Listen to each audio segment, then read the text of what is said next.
അങ്ങനെ ക്രിസ്തുമസ് ആഘോഷങ്ങൾക്ക് വേണ്ടിയുള്ള ഒരുക്കങ്ങളാണ്. സമയം 2 മണി കഴിഞ്ഞിരിക്കുകയാണ്. വിശപ്പിന്റെ വിളി ആയിരിക്കുന്നു. സാൽമൺ ഫ്രൈ അങ്ങനെ പൊരിഞ്ഞു വരുന്നു. ചിക്കൻ കറി റെഡിയാണ്.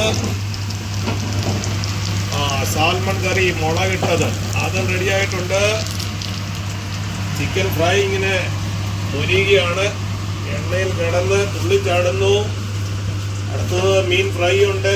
ചിക്കൻ ഫ്രൈ ഓരോ തങ്കം റെഡിയുണ്ട്. അടുത്തത് എന്തൊക്കെയാന്ന് ആർക്കറിയാം. അടുത്ത ബീഫ് ഫ്രൈക്കുള്ളത് റെഡിയായിരിക്കുന്നു. പരിപ്പ് കറി റെഡിയാണ്. വൈന് വേണ്ടിയിട്ടുള്ള ഗ്ലാസുകളൊക്കെ റെഡിയാണ്. അങ്ങനെ വിഭവ സമൃദ്ധമായ ഒരു സദ്യ ഒരുങ്ങിയിരിക്കുന്നു. എല്ലാവരും ഓടിയെത്തിയാൽ നമുക്ക് ഒന്നിച്ചിരുന്ന് ഭക്ഷണം കഴിക്കാവുന്നതാണ്. Thank you. We wish you a Merry Christmas. We wish you a Merry Christmas. We wish you a Merry Christmas and a Happy New Year. We